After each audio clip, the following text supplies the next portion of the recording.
10, 9, 8, 7, 6, 5, 4, 3, 2, 1. Meu Deus do céu, aonde vamos parar? A taxa Selic subiu para 15%, a maior taxa Selic em 20 anos. Não aguento mais fazer vídeo da taxa Selic subindo. Meu Deus do céu. Esse vídeo vai ser dividido em 4 partes. Primeiro, eu vou explicar o porquê que a Selic explodiu, como isso aqui ameaça o seu dinheiro. Depois eu vou falar sobre o grande problema que ninguém tá vendo e eu vou te mostrar esse problema. Terceiro, vamos falar da bomba relógio do governo, como a dívida pública pode quebrar o Brasil. Quebrar o Brasil. Não é um sensacionalismo, tá? Isso daqui é sério. Eu vou falar sobre isso pra vocês. E em quarto, como proteger e multiplicar o seu dinheiro em meio à crise, porque isso também é possível. Geralmente é onde o dinheiro troca de mãos e a ideia é a gente falar sobre isso, tá? Com menos ênfase, mas a gente vai falar sobre isso. Vamos começar, mas antes disso eu tenho um pedido pra você. Você tem noção quanto tempo demora pra fazer esse vídeo? Daqui é um estudo bizarro, slides. Meu time, assim, trabalhou por alguns dias pra fazer isso. Eu tô aqui, a gente vai editar. É uma coisa complexa. Se inscreve no canal, clica no botão de curtir, isso daí ajuda demais o canal. Então, faça isso, por favor. Por que a Selic explodiu e como isso ameaça seu dinheiro? Vamos começar olhando para o histórico da taxa Selic. Aqui é 2006. Faz muito tempo, faz 20 anos já. Taxa Selic caindo para 11,25%, aí ela subiu para 3,75%, aí diminuiu para 8,75%, subiu para 12,5%. Ela nunca desce de uma vez, nunca sobe de uma vez, ela vai seguindo um fluxo e caiu para 7,25%, aí subiu para 14,25%. Porrada de novo. Voltou para normalidade aqui. O que aconteceu? Caiu para 2%. Meu, eu lembro desse momento belíssimo. Taxa de lá embaixo, otimismo, gente pensando tudo vai mudar, tudo vai melhorar. E aí vem, né, querida pandemia, e aí, pá, 3,75%, subimos novamente, caímos para 10,5% e hoje estamos aqui em 15%. Bom, por que a gente tem uma Selic tão alta assim? Isso aqui premia alguém que tem muito dinheiro e não quer produzir. Deixa a grana lá investida e é isso. Para que eu vou botar o dinheiro na economia? Deixa lá o dinheiro que tá bom. 2 motivos do porquê que a taxa Selic é tão alta no Brasil. O primeiro deles é o dólar nas alturas. Quando o dólar tá muito alto, a gente geralmente tem uma taxa de juros mais alta. Então, olha o que aconteceu com o dólar. Eu lembro do dólar lá atrás, 1 para 1. O dólar era R$1 para $1. Aí aqui ele ainda era baixo, mas parecia alto na época, né? 2,38. E ele subiu até chegar nos 6,40 praticamente e voltou um pouquinho para 5,5 agora. Mas ele subiu 155% nesse período. E aí, para você ter uma noção, quando o dólar sobe, tem empresas e produtos que você consome no dia a dia que estão atrelados ao dólar. Aqui estão só alguns deles. Então, sabe aqueles sucrilhos gostosos que você toma com a sua família, aquele domingo de manhã, um suquinho de laranja do comercial americano e colocar na sua cabeça que tudo isso é saudável? Então, isso aqui tem um precinho em dólar. Sabe a pasta de dente que você usa todos os dias? Tem o precinho em dólar. Sabe o tênis maneiro que você consome para ficar lá descolado? Tem dólar. Aplicativo é dólar. Você paga ferramentas aqui corporativas em dólar. Cara, celulares, iPhone, Samsung, dólar. Refrigerante, cerveja. Cara, tudo tem componente dólar. Tudo. Se o preço do dólar sobe, fica mais caro. É natural. Só que quando fica mais caro, o que geralmente a gente pensa, né? Existe muita narrativa hoje onde parece que é o rico que é vilão e o rico que se lasca. Por isso que o rico tá lutando contra. Geralmente é isso, né? O dólar subiu, a gente pensa,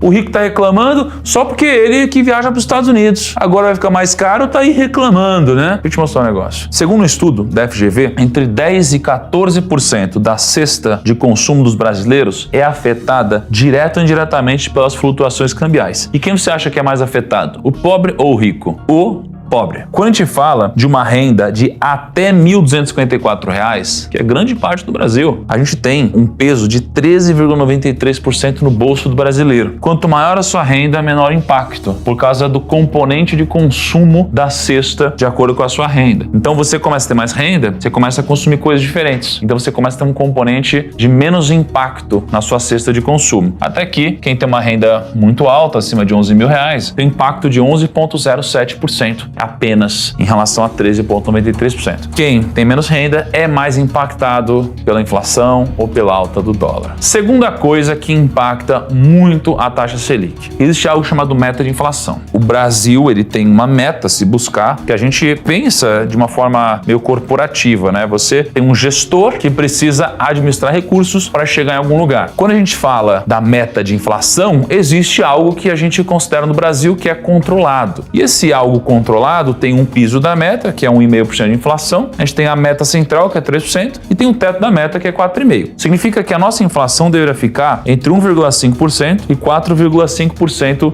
no Brasil, mais próximo da meta central. Porém, a inflação em 2025 tem uma projeção de 5,51%. Isso aqui é a segunda projeção do Boletim Focus. Isso aqui significa que a inflação está extrapolando a meta. Então a gente pode chegar para a turma que gerencia a economia no Brasil e falar: opa, você não está cumprindo a meta que a gente contratou você para atingir. É quase como eu tenho aqui a minha empresa, eu contrato um CEO, a gente combina uma meta e aí ele não bate essa meta, ele vai ficar sem PLR, ele vai ficar sem bônus, talvez ele seja até demitido, né, dependendo da consistência que isso acontece. Então a ideia é, temos uma meta, precisamos ficar na meta. Se a inflação ficou muito alta, a gente vai ter uma série de implicações sobre isso. O que está escrito no site do Banco Central? Está escrito que a definição da taxa Selic é o principal instrumento de política monetária utilizado pelo Banco Central para controlar a inflação. Então o governo vai usar da taxa Selic para diminuir a inflação ou aumentar. Então se eu aumento a taxa Selic, eu tenho menos incentivo a gasto e mais incentivo à poupança, a guardar dinheiro. E se eu tenho menos incentivo a comprar, eu tenho menos gente comprando, menos dinheiro indo para a economia e aí eu tenho então menos pressão sobre os preços para cima, porque tem menos gente comprando, então os preços eles dão uma diminuída ou eles não sobem tanto assim. Alta de taxa de juros, inflação mais baixa. Só que o problema ele não para por aqui. Isso daqui é simples, tá? Eu vou te mostrar o que quase ninguém tá falando. E é aqui que eu quero que você comece a prestar mais atenção ainda no vídeo. Vamos falar do segundo ponto então dessa obra-prima. A gente vai falar do grande problema que ninguém tá vendo, eu vou te mostrar agora. Existe algo chamado resultado primário. Isso daqui é o percentual do PIB. O resultado primário é a diferença entre receita e despesa do governo. Então o governo ele tem uma receita, é o dinheiro que entra. Esse dinheiro que entra vai ser o quê? Arrecadação. Então você paga um imposto, opa, vai entrar dinheiro pro governo. Só que o governo vai pegar esse imposto e ele vai gastar. Vai gastar para pagar salário, muitas vezes, de políticos. Vai usar esse imposto para investir em projetos sociais, dar benefícios, muitas vezes, para a população. Então ele tem as receitas e tem os gastos. Só que quando a gente olha para a nossa economia aqui de 2003 até fevereiro, até metade de 2014, a gente tinha um boom de commodities. A gente estava vendendo bem por um preço legal as commodities do Brasil. Isso daqui fazia as nossas receitas subirem. Como as nossas receitas subiam, a gente vendia mais do que a gente comprava, a gente então tinha mais receita do que despesa, então a gente tinha um superávit em percentual do PIB. Só que aí a gente teve, de 2014 para frente, 8 anos no vermelho. A gente teve uma recessão econômica aqui e a gente teve o Covid aqui. Por isso você vê que a gente teve um resultado primário pífio nesse momento, só que durante a pandemia. Então o mundo inteiro de alguma forma sofreu. Nesse momento, imagina a situação econômica. Vocês lembram disso? Era um pau quebrando para todo lado, todo mundo desesperado e gente morrendo, inclusive. Só que aqui a gente teve o auxílio emergencial, que pagou mais de 288 bilhões de reais para garantir proteção social aos brasileiros. E aí, depois de 8 anos no vermelho, as contas do governo tiveram um superávit de 54 bilhões em 2022. Então, nesse pontinho, o governo conseguiu arrecadar uma grana. Então, o Brasil teve um superávit. Só que esse superávit veio em grande parte disso daqui também. Petrobras foi a segunda maior pagadora de dividendos do mundo em 2022. Só que quem é o dono da Petrobras? O governo tem 37% da Petrobras, então ele recebeu boa parte desses dividendos. E olha que interessante, 21% é dos brasileiros e 42% é de não brasileiros. Então, você tem não só o governo recebendo esse dinheiro, mas você tem também muita gente de fora do nosso país recebendo também. Porém, os dividendos foram tão altos que a gente teve um superávit. E além disso, a gente também teve muitos novos impostos. O governo Lula subiu ou criou impostos 24 vezes desde 2023, que é uma a cada 37 dias. Então a gente começou a aumentar mais ainda a arrecadação. Porém, a gente ainda tem um déficit. Significa que mesmo com tudo isso, a gente ainda tem um prejuízo. Se o país é uma empresa, ele está tomando prejuízo. Você não quer ter uma empresa que toma prejuízo. Só que a gente ainda está com déficit e a pergunta é, será então que a gente não está arrecadando tanto? Porque a arrecadação aqui é a receita. É igual chegar para uma empresa e falar, putz, estou com muito custo aqui, né? Então estou tomando prejuízo. Eu falo, então vende mais. Se você vender mais, você consegue ter um resultado positivo na empresa. Quando eu chego para o governo fala, putz, o custo está muito alto. Eu falo, então Então, vende mais. O vender mais dele é arrecadar mais dinheiro. Só que aí eu vou ver e eu me questiono, será que está faltando venda? Será que está faltando arrecadação, então, nesse caso? Isso daqui é a linha de arrecadação federal desde 1996. No ano 2024, ano passado, o Brasil arrecadou 2,65 trilhões de reais. Foi a maior arrecadação dos últimos 30 anos. Eu falei, opa, peraí. Então o problema talvez não esteja na arrecadação. Por que tá todo mundo falando sobre aumentar imposto toda hora, se eu já estou arrecadando no nível recorde? O país nunca arrecadou tanto assim. Em janeiro até 23 de abril desse ano, o governo arrecadou mais de 1,27 trilhão de reais. Esse ano aqui. E se a gente for olhar entre 1º de janeiro e 23 de abril, a gente está falando que já foi 30,96% do ano. Se eu fizer uma regra de 3, significa que, se eu fosse anualizar essa arrecadação, daria 4,10 trilhões de impostos que a gente arrecadaria esse ano. Se eu fosse jogar isso no gráfico, seria algo desse porte. Poxa, não é tão justa essa comparação. Por quê? Porque tem alguma sazonalidade mesmo, né? A gente arrecada bem no começo do ano, meio do ano é um pouco mais fraco, final do ano a gente volta a arrecadar bem, porém é só pra gente ilustrar um pouco do tamanho da arrecadação. Caraca, a gente tá arrecadando muito dinheiro. Mas os gastos públicos já ultrapassaram 1,6 trilhão, segundo os dados do Impostômetro e da plataforma Gasto Brasil. Isso significa que, mesmo a gente arrecadando recorde novamente, 1,27 trilhão, os gastos no mesmo período já estavam em 1,6 trilhão. Será que o problema é arrecadação ou será que o problema é gasto? Aonde está indo esse gasto? Só que o que eu te digo é que a tendência é piorar. A tendência é piorar. Por mais que eu tenha as minhas convicções e opiniões, a ideia não é ficar falando mal de um político ou de outro e tal. Tô te trazendo o que está acontecendo e vai acontecer. Aqui você tem uma curva de aprovação e desaprovação do governo Lula. Ele tinha uma aprovação bem alta, só que ele está no pior nível de aprovação dele da história. E no nível de desaprovação ele está no maior nível da história. Imagina só, você está na cadeira de presidente do país. Quando você está na cadeira de presidente do país, você precisa olhar para várias coisas. Essa é uma delas, porque se você tem uma desaprovação muito alta, você tem vários problemas. Você tem um problema de dificuldade de se reeleger, você tem um problema de passar muitas vezes coisas que você acredita que são melhores para o país. Então você tem dificuldade nisso, porque você começa a ter o povo menos te apoiando, menos do seu lado. O que você começa a fazer? Você começa a ter medidas para aumentar esse grau de popularidade e aprovação, tá? Então, num recorde de desaprovação, é natural que aconteçam coisas como essas que eu vou mostrar para vocês agora. Lula volta a prometer gás de graça para inscritos no CadÚnico. MP de Lula amplia isenção na luz para 60 milhões de pessoas e encarece conta de outros consumidores. Deus deixou o sertão sem água porque sabia que eu seria presidente, diz Lula na Paraíba. Lula promete isenção de imposto de renda para quem ganha até R$5 mil. Em pronunciamento para os trabalhadores, Lula promete discutir fim da escala 6x1. E aí eu te pergunto, quem vai pagar essa conta aqui? A resposta é você. Você vai pagar essa conta aqui.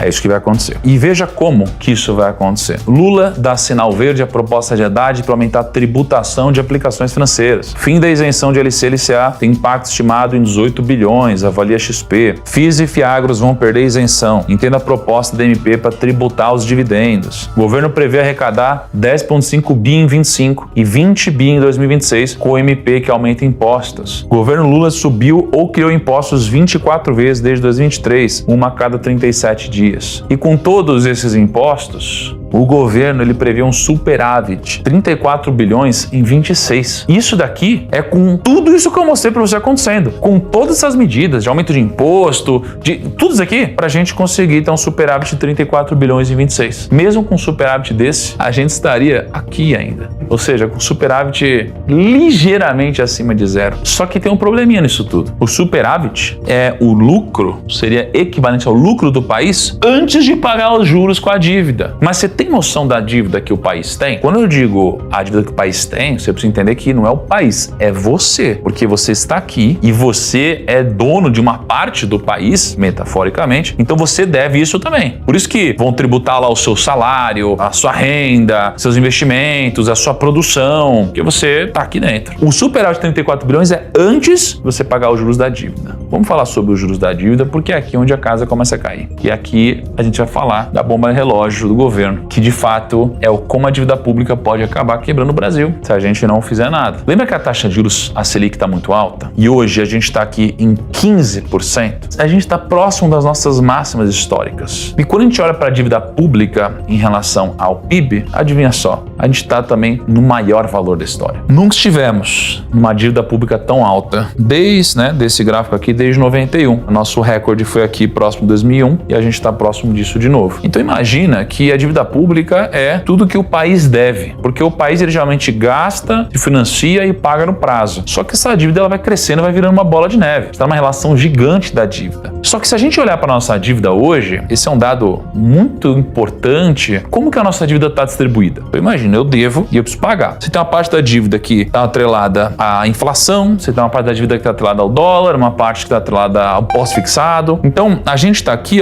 em 2025 e do 100% da dívida, a gente tem uma divisão da dívida dessa forma. Ou seja, eu tenho aqui esse azul claro, que é a dívida pré-fixada. Então, eu tenho uma parte da dívida que é pré-fixada. Eu tenho uma parte da dívida que é ligada à inflação. Eu tenho uma parte da dívida que é ligada a uma taxa flutuante, que seria o CDI, basicamente. E eu tenho uma parte da dívida que é ligada ao câmbio. O que a gente vê? A gente vê que a parcela pós-fixada, que é a taxa flutuante, ela era de 21%, né? Aí ela começou a crescer e hoje ela corresponde a 47,3% da dívida. Só que a gente tem hoje uma taxa de juros flutuante das mais altas da história. Então isso daqui significa que o Brasil vai ter que pagar muitos juros. E quando a gente olha para esses juros, que hoje corresponde a taxa flutuante 2 vezes mais do que a gente tinha antes, a gente vai pagar essa taxa gostosinha aqui de 15%. E o Brasil está pagando muitos juros sobre a dívida. Pra vocês terem uma noção, aqui são os outros países. A linha azul, a gente tem a dívida do país em relação ao PIB. Então a Itália tem uma dívida aqui acima de 100% do PIB. A gente tem a Turquia aqui, uma taxa menor que 40% do PIB. Então aqui na linha azul é o tamanho da dívida em relação ao PIB. E a linha vermelha é o quanto de juros o país paga em relação ao PIB. Então veja que aqui do lado você tem um país como a Itália pagando algo como 3,5% de juros sobre o PIB. Você tem uma Austrália pagando talvez 1%, um pouco mais sobre o PIB. Você tem a Argentina,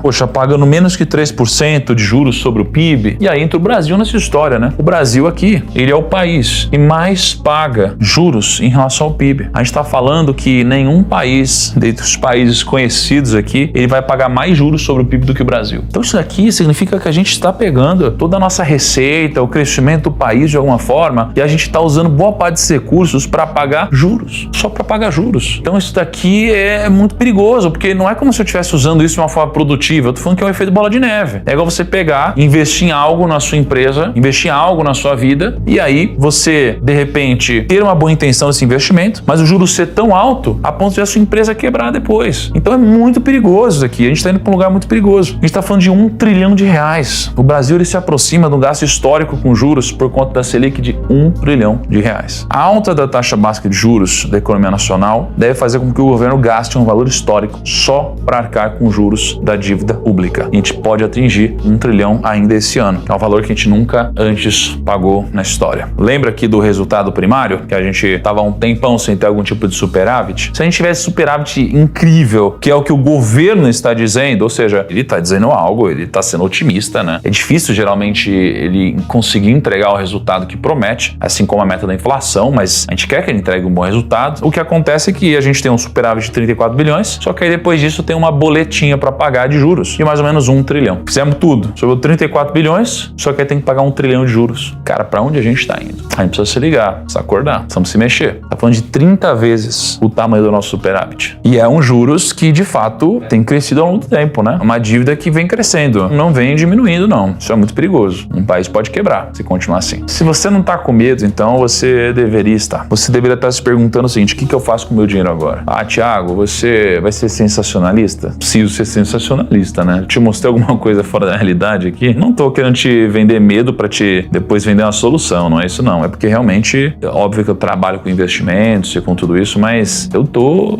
genuinamente preocupado. Eu invisto meu capital e não tem pra onde fugir. Eu preciso diversificar meu capital da forma correta nesse momento. E talvez alguns de vocês estejam passando pela mesma coisa, né? Cara, e agora? O que eu faço? Tenho grana, preciso investir em algum lugar, tô com medo, mas aí, o que eu faço? é agora que a gente entra na quarta parte do vídeo. Eu, em 2020, fiz esse vídeo aqui. Eu tava em Chicago, era 18 de fevereiro de 2020, tava frio pra caramba. Eu lembro que eu apoiei o celularzinho no vidro, gravei sem microfone, eu acho que tô sem microfone, quase com um aviso, um alerta. Eu lembro que eu ia pra um jogo de basquete, tava frio pra caramba, nevando. Eu tava muito preocupado. Enfim, tinha um cenário na época de preços muito altos, tinha uma série de coisas acontecendo, eu tava muito preocupado e fiz um vídeo sobre isso, né? A crise tá chegando, como se preparar? Claro que vocês podem imaginar quanta chacota eu sofri quando eu fiz esse vídeo, mas de fato eu fiz esse vídeo antes disso. Eu fiz esse vídeo um mês antes dessa grande queda da Bolsa de Valores, e talvez uma das mais acentuadas que a gente já teve na história. Pô, não que eu tenha uma bola de cristal, né? E não que eu soubesse exatamente o que ia acontecer, mas uma coisa que premedita a crise geralmente são preços altos, ok? E a gente tinha isso acontecendo, e aí eu recebi vários comentários no vídeo, ó. Primo, não é possível prever uma crise. Algumas semanas depois, crise acontecendo, kkk. Previu a crise 2 semanas antes da crise, kkk, parabéns, primo. 3 semanas atrás acontece circuit break essa semana, primo, foi evidente. Não, né? Eu sou um cara que estudo, invisto já há bastante tempo, gosto de olhar para as coisas com um pouco mais de distância, porque eu consigo ter mais frieza para analisar. Então, quando a gente está olhando para o cenário de hoje, é preocupante de fato. Mas como eu invisto publicamente, é diferente de muitas pessoas que só falam sobre investimentos, então depois fica muito fácil, né? Ah, eu falei, eu avisei. Não, eu estava investindo meu dinheiro publicamente durante a crise, antes, durante e depois. Então, cara, eu não sei mais o que eu posso falar ou fazer para convencer você de que, de fato, tudo que eu faço e falo é de verdade, porque contra fatos não tem argumentos. Eu investia meu dinheiro publicamente aqui. Você viu tudo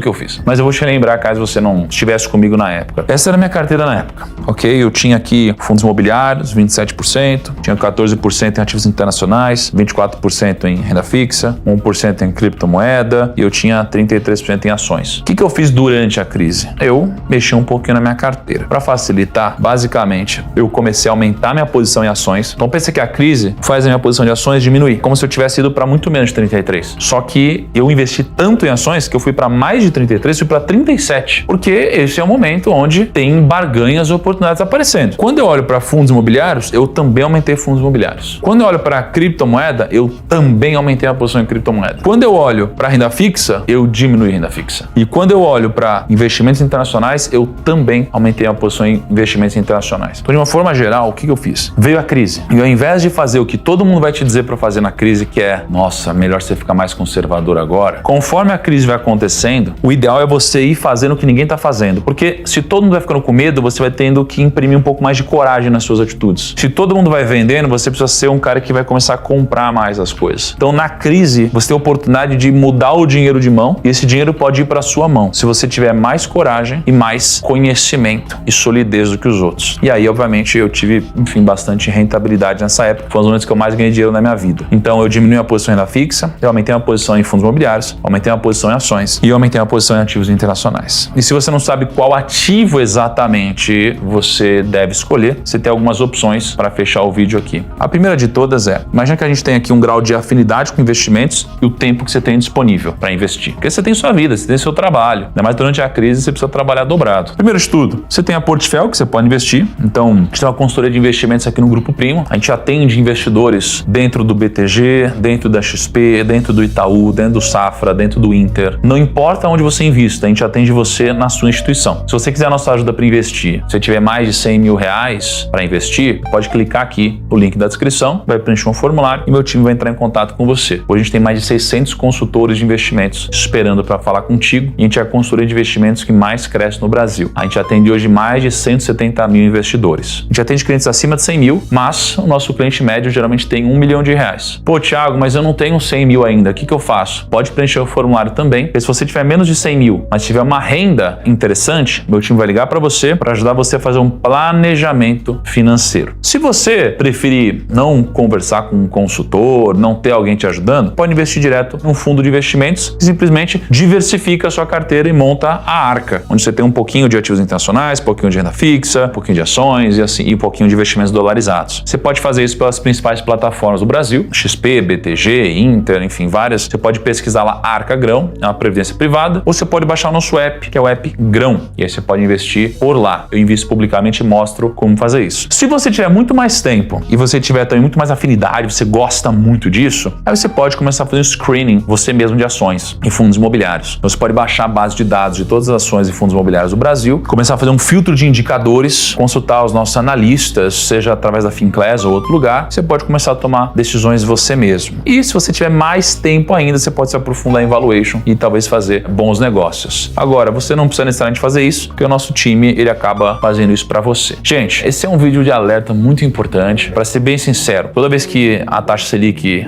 passa, por algum anúncio, eu vim aqui falar com vocês, é meu compromisso, eu invisto publicamente, ajudo vocês há muitos anos no Brasil, estou com vocês desde quando isso tudo era mato, quando não tinha influenciador praticamente de finanças. Eu comecei a investir quando tinha 300 mil CPFs na bolsa, 350 mil CPFs, hoje já tem alguns bons milhões. Participei da evolução desse mercado, mas ele ainda vai evoluir muito e eu vou estar com vocês aqui por muitos e muitos anos. Para ser bem sincero também, fico um pouco chateado de mostrar esses dados para vocês, porque eu mesmo, quando estou gravando esse vídeo, não é simples não, eu olho para isso e fico pensando, caramba, cara, pra onde que tá indo nosso país, cara? Minha família, nossa empresa, nossos clientes, minha vida, minha filha, fico bem preocupado mesmo. Tudo que eu estou me preocupando, talvez ajude um pouco vocês também, porque eu digiro um pouco a informação e entrego mastigado para vocês. Foca no trabalho de vocês, cuida da família de vocês, continua me acompanhando aqui ao longo das próximas semanas, para que a gente possa passar por isso juntos, tá bom? Grande abraço, até o próximo vídeo e tchau.